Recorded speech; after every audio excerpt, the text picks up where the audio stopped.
अस्सलाम वालेकुम। हमने पिछली वीडियो में डिस्कस कर लिया था कि हमारे पास इंट्रारीनल काजेज़ में क्या क्या होता है। ग्लोमेरुलोनेफ्राइटिस हो जाता है जिसकी वजह से हमारी किडनी जो अपना फंक्शन लॉस कर देती है, और इंट्रारीनल काज है जिसकी वजह से किडनी डिजीज़ हो जाती हैं। अब हमारे पास हमारे पास इंट्रारीनल काज में था ग्लोमेरुलोनेफ्राइटिस। ग्लोमेरुलोनेफ्राइटिस मैंने आपको बता दिया था कि हमारी बॉडी में बैक्टीरिया आ जाते हैं, स्ट्रेप्टोकोकाई बैक्टीरिया आ जाते हैं। स्ट्रेप्टोकोकाई बैक्टीरिया इटसेल्फ किडनीज़ को डैमेज नहीं करता, वो हमारे पास एंटीजेंस बनाता है। एंटीजेंस से आगे हमारे पास वो जब एंटीजेंस उसकी बॉडी में आती हैं तो हमारी बॉडी एक इम्यून रिस्पांस करती है और एंटीबॉडीज़ बना देती है। एंटीजेंस के खिलाफ हमारी बॉडी एंटीबॉडीज़ बनाती है। एंटीबॉडीज़ फिर जाके हमारे पास एंटीजेंस पर एक्ट करती हैं और हमारे पास एक कॉम्प्लेक्स बन जाता है, एंटीजन एंटीबॉडी कॉम्प्लेक्स। ये कॉम्प्लेक्स जो है ये इनसॉल्युबल होता है। ये हमारे पास किडनीज़ में जो हमारे पास ग्लोमेरुलर कैपिलरीज होती हैं उधर जाके इकट्ठा होता है और ये ग्लोमेरुलर कैपिलरीज को कर देता है क्लॉग।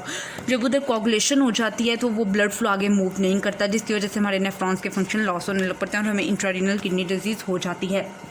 नेक्स्ट हमारे पास आ जाता है ट्यूबुलर नेक्रोसिस, जो कि हमारे पास ये मतलब कि एक्यूट काज ट्यूबुलर नेक्रोसिस, इंट्रारीनल एक्यूट काज इस वजह से है कि जब हमारे पास ट्यूबुलर नेक्रोसिस होता है उसके अंदर हमारे पास कोई भी ऐसा एंटीजन आ जाता है, बॉडी में ड्रग आ जाता है या कोई भी ऐसा रीनल इस्कीमिया हो जाता है जिसकी वजह से हमारी बॉडी में नेक्रोसिस स्टार्ट हो जाता है।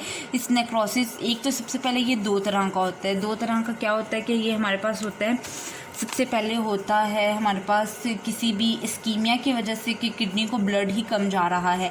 अब मैं आपको एक इधर ये बात बताती चली जाऊँ कि हमारे पास अगर एक पेशेंट को प्री रीनल काज है ना, तो प्री रीनल किडनी डिजीज़ है तो वो इंट्रारीनल किडनी डिजीज़ ऑटोमेटिकली काज कर देती है। और अगर किसी बंदे को पोस्ट रीनल किडनी डिजीज़ है ना, तो वो भी उस बंदे को इंट्रारीनल किडनी डिजीज़ ज़रूर काज करेगी। ठीक है कि प्री रीनल और इंट्रारीनल जो किडनी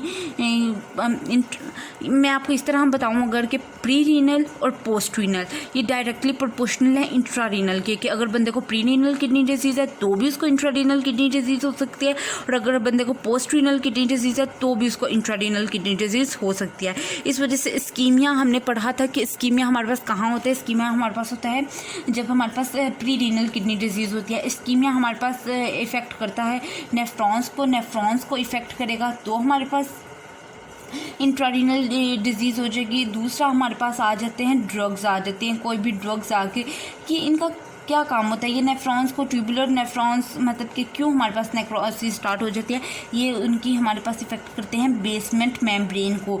जब ये बेसमेंट मेम्ब्रेन को इफ़ेक्ट करते हैं तो हमारे पास क्या होता है, बेसमेंट मेम्ब्रेन वैसे तो अगर देखें बेसमेंट मेम्ब्रेन को इफ़ेक्ट करेंगे। बेसमेंट मेम्ब्रेन जो है मैंने इधर ये बहुत बड़ी गलती कर दी है। बेसमेंट मेम्ब्रेन को ये इफ़ेक्ट नहीं करते, ये हमारे पास जो एपिथेलियल सेल्स है उनको इफ़ेक्ट करते हैं।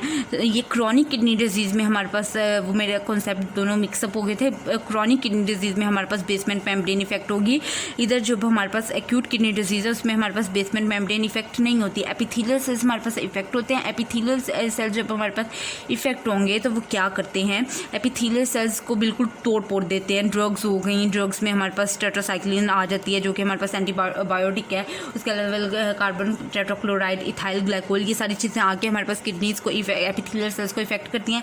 पर हमारे पास बेसमेंट मेम्ब्रेन बिल्कुल सही होती है। जब बेसमेंट मेम्ब्रेन बिल्कुल सही होगी तो वो फिर जब ये हमारे पास मतलब हम ड्रग्स लेना छोड़ देते हैं या हमारे पास बॉडी में इस्कीमिया हो गया था वो इस्कीमिया बिल्कुल ठीक हो जाता है, तो फिर हमारे पास क्या होता है, यही बेसमेंट मेम्ब्रेन नए एपिथेलियल सेल्स बनाने शुरू कर देती है और इस वजह से ये हमारे पास किडनी डिजीज़ जो है ये हमारे पास क्योर हो जाता है, ट्यूबुलर नेक्रोसिस। अब हमारे पास आगे पोस्ट रीनल। पोस्ट रीनल मैं आपको पहले भी बता चुकी हूँ कि पोस्ट रीनल हमारे पास यूरिनरी ट्रैक में कोई भी ऑब्स्ट्रक्शन हो जाती है, कोई स्टोन बन जाता है, ब्लैडर में कोई स्टोन बन गया है, ठीक है, यूरिथ्रा में कोई ऑब्स्ट्रक्शन आ गई है, यूरिटर्स में स्टोन फॉर्मेशन हो गई है। स्टोन फॉर्मेशन मोस्टली ये हमारे पास किस वजह से होता है, ये हमारे पास होता है कि हमारे पास जब कोई स्टोन फॉर्मेशन होती है यूरिटर्स में, क्योंकि यूरिटर्स जो बहुत नैरो होते हैं उनमें कोई स्टोन फॉर्मेशन हो जाए तो यूरिन फिर अकोमुलेट हो जाता है सारे का सारा किडनी में, आगे मूव ही नहीं करता। ठीक है, इस वजह से हमारे पास जो है ये यूरिटर्स की स्टोन फॉर्मेशन हमारे पास किडनी डिजीज़ काज कर देती है, क्योंकि हमारे पास बैक्टीरिया जितने भी यूरिन में होते हैं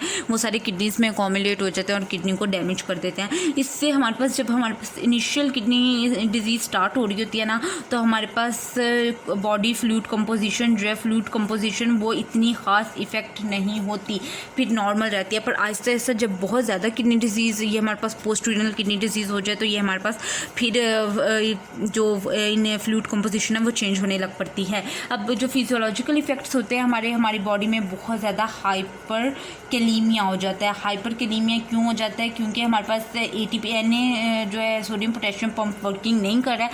जब ये पंप वर्किंग नहीं कर रहा होता तो बहुत ज़्यादा सोडियम लॉस हो जाता है और पोटेशियम बॉडी में अकोमुलेट हो जाता है। जब ये अकोमुलेट होता है तो ऑटोमेटिकली हाइपर कैलीमिया हो जाता है। जब ये अकोमुलेट होगा, और दूसरा हमारी बॉडी में हो जाती है मेटाबॉलिक एसिडोसिस।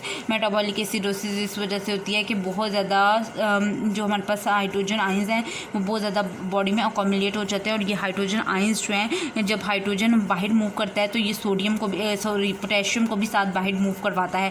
जब ये बाहर मूव नहीं करेगा तो पोटेशियम भी हमारे पास बाहर मूव नहीं करेगा, जिसकी वजह से इसकी बॉडी में बहुत ज़्यादा अकोमुलेशन हो जाएगी। ये हमारे पास सारी थी किडनी एक्यूट किडनी इंजरी और ये एक्यूट रीनल फेलियर की कॉजेज़ और इनके effects. Thank you so much.